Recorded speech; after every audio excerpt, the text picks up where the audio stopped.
कार्यक्रम के पुण्यार्जक है सकल दिगंबर जैन समाज, बरा, सागर, मध्य प्रदेश।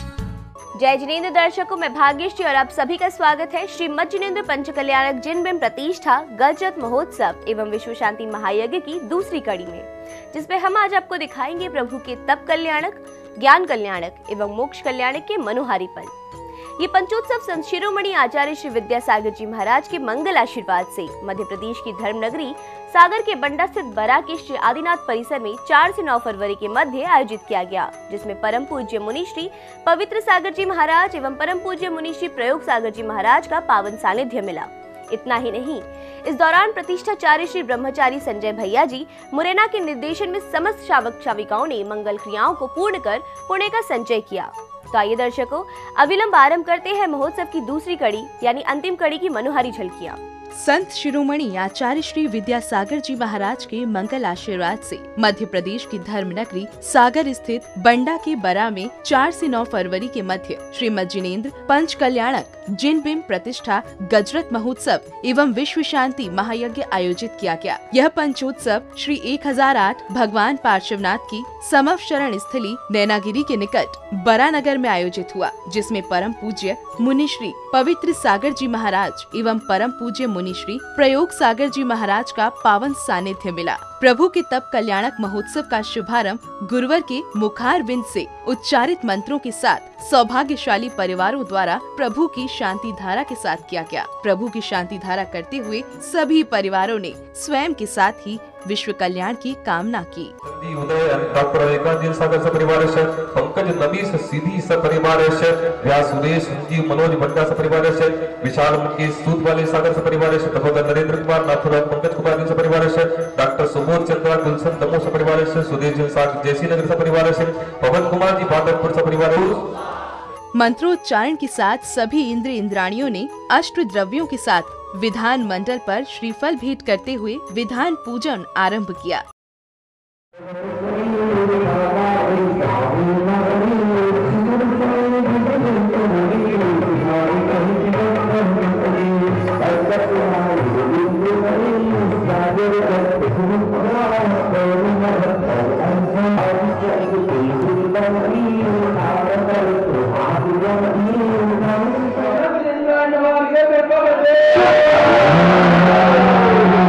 आत्माएं तो बहुत सी होती हैं, कल्याण तो सब चाहती है, किंतु कल्याण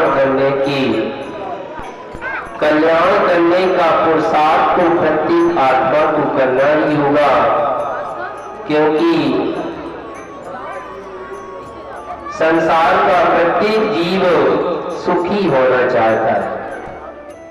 आदि कुमार के विवाह के लिए स्वधर्म इंद्र को बुलाते हैं और पाणी ग्रहण संस्कार के लिए उनको अवगत कराते हैं। उनके विवाह की खबर सुनते ही समस्त राज दरबार में खुशियों का वातावरण छा जाता है और सभी प्रसन्नता के साथ बारात में चलते हैं।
महोत्सव में आगे बढ़ते हुए राग से वैराग्य पथ पर बढ़ते हुए उनका राज्याभिषेक किया जाता है, जहां वायु मार्ग से उनके लिए नवीन वस्त्र आते हैं। इसके बाद महाराजा नाभिराय अपना मुकुट पहनाकर उनको समस्त राज्यभार सौंप देते हैं, जिसके बाद अनेक राज्य के राजा बधाइयाँ देने के लिए अनेक प्रकार की भेंट लेकर आते हैं।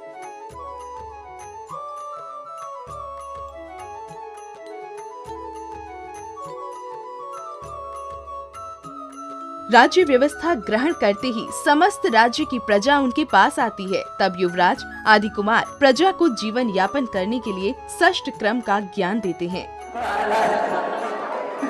कुछ भी नहीं बचा महाराज, कुछ भी नहीं बचा, न पहनने को वस्त्र, न खाने को भोजन, कुछ भी नहीं है महाराज। कैसे अपना जीवन चलाएं? इनको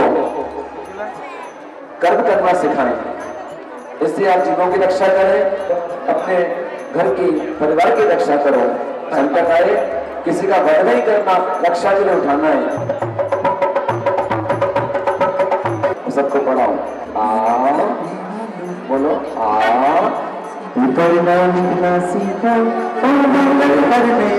मैं एक किसान हूँ, कैसे अपना पेट पालूं और कैसे मैं अपने बच्चों का पेट पालूं महाराज।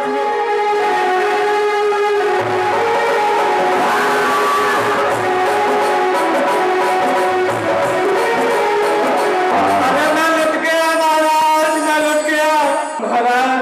आपने कहा था कृषि करो, मेहनत करो। मैंने 4 महीने तक मेहनत की, पानी भी दिया, खूब मेहनत की महाराज। देखिए मेरे खेत में डंडे ही डंडे खड़े हो गए महाराज। अरे ये डंडे नहीं, ये ईख है महाराज। इसमें से रस निकलता है, जिससे आप अपना पेट भर सकते हो, व्यापार भी कर सकते हो। देखो इसके हिस्से को निचोड़ करके रस निकाल करके रस पियो, गुड़ बनाओ, शक्कर बनाओ, इस तरह से अपना उदर पालन कर सकते हो।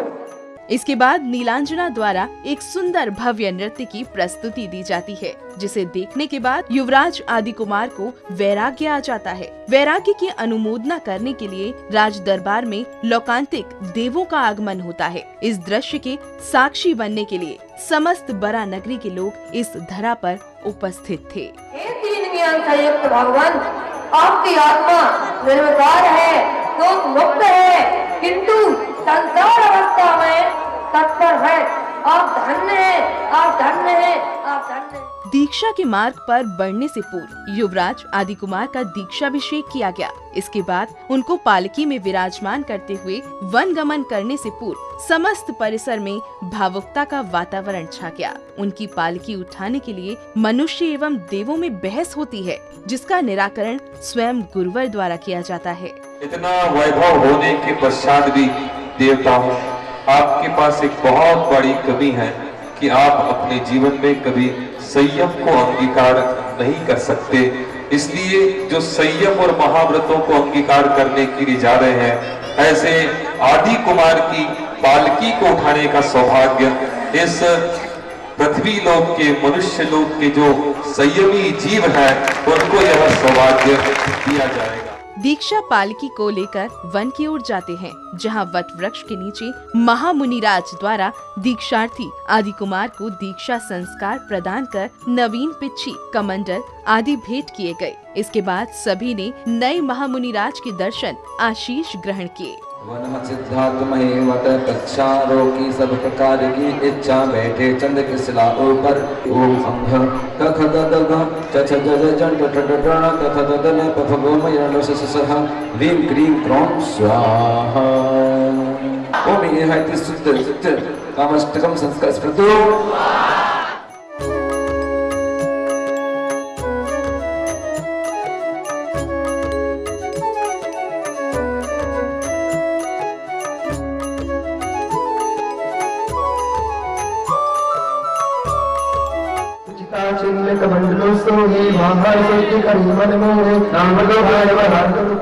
कार्यक्रम के मध्य सांस्कृतिक कार्यक्रमों के अंतर्गत ज्ञानवर्धक नाटक का मंचन किया गया। लेकिन मेरी एक शर्त है, उसके बाद ही मैं विवाह करूंगा। कौन सी शर्त है बेटा? अगर विवाह के पश्चात मेरा मन नहीं लगा इस संसार में, तो मैं दूसरे दिन ही दीक्षा के लिए वन चला जाऊंगा।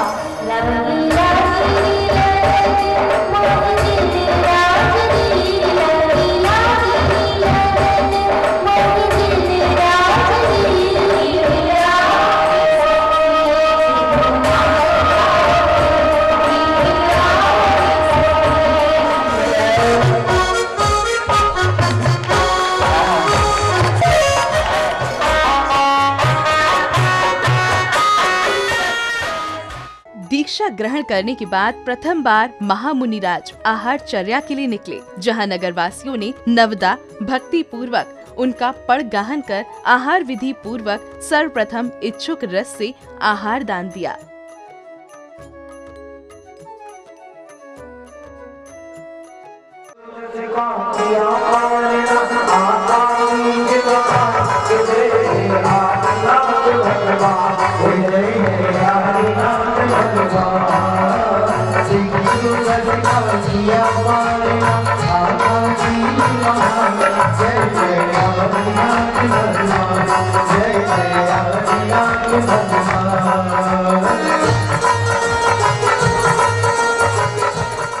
ज्ञान कल्याणक महोत्सव के अंतर्गत महामुनिराज को ज्ञान की प्राप्ति हो जाने के बाद सर्वप्रथम गणधर के रूप में विराजमान महामुनिराज ने समवशरण से दिव्य देशना दी, जिन्हें श्रवण करने के लिए समस्त जीव जंतु प्रभु के समवशरण में पहुंचते हैं।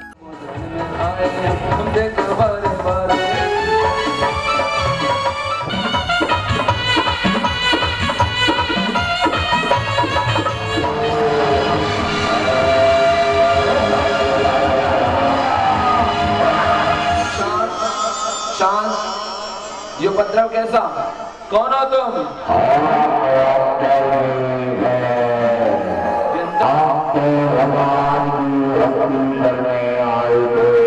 कि लोग बोलते हैं कि दिव्य ध्वनि सर्वांग से निकलती है, कुछ लोग बोलते हैं कि ओठ से निकलती है, मुख और तालु के माध्यम से निकलती है। तो इतना ही कहूंगा कि कर्म का उदय, कर्म का बंध, कर्म की सत्ता, कर्म की उदीर्णा सर्वांग से हुआ करती है।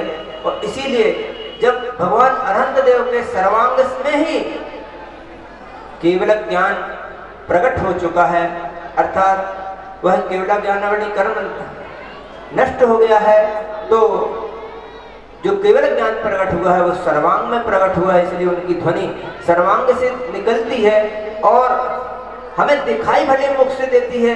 जैसे मोबाइल की वेव्स पूरे शहर में विद्यमान है, लेकिन हमें सिर्फ सुनाई मोबाइल से देखती हैं।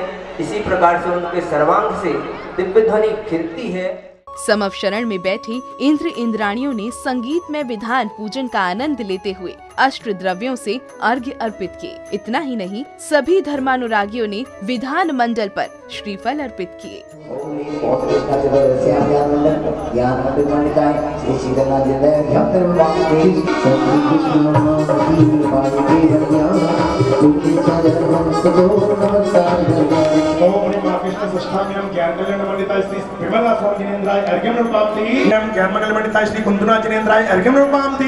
तत्पश्चात भरत और बाहुबली के जीवन चरित्र पर आधारित एक धार्मिक नाटक का मंचन भी किया गया।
पंच कल्याणक के समापन बेला में निर्वाण कल्याणक मनाते हुए कैलाश पर्वत से तीर्थंकर प्रभु आदिनाथ को मोक्ष की प्राप्ति हो गई। उनका शरीर कपूर की भांति अग्नि में जलता हुआ वायु के साथ उड़ जाता है। इसके बाद अग्नि कुमार देव अपने केश नखों को अग्नि में विसर्जित करते हैं।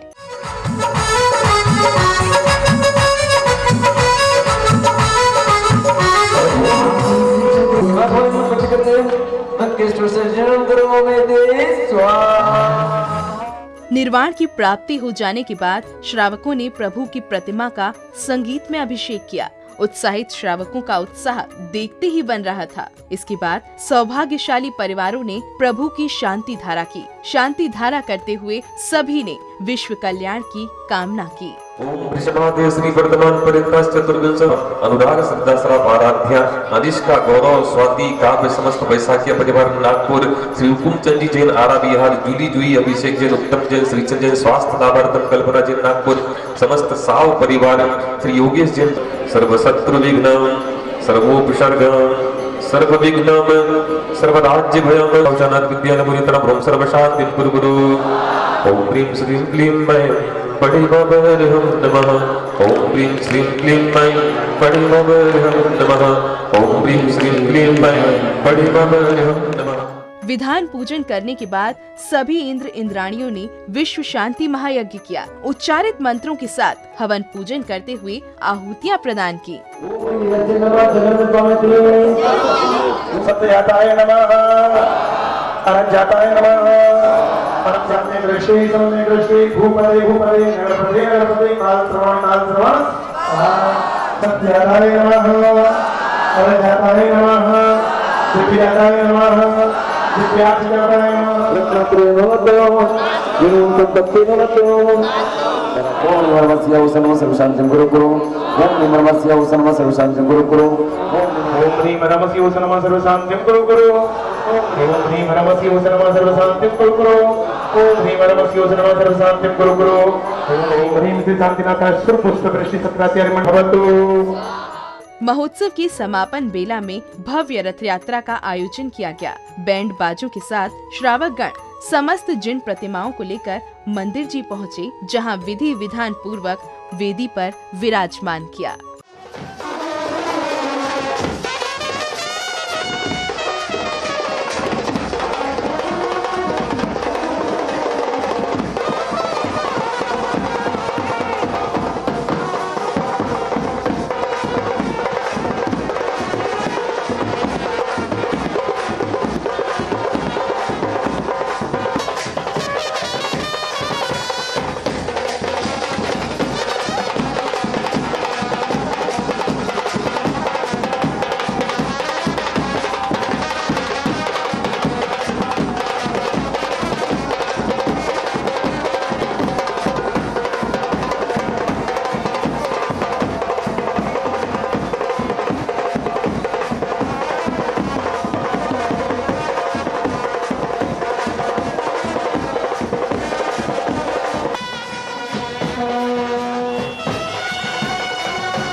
तो दर्शकों, मध्य प्रदेश के सागर स्थित बरा की वो धरा और भी पावन हो गई, जहां विधि विधान पूर्वक मुनिवरों के सानिध्य में पाषाण को परमात्मा बनाया गया।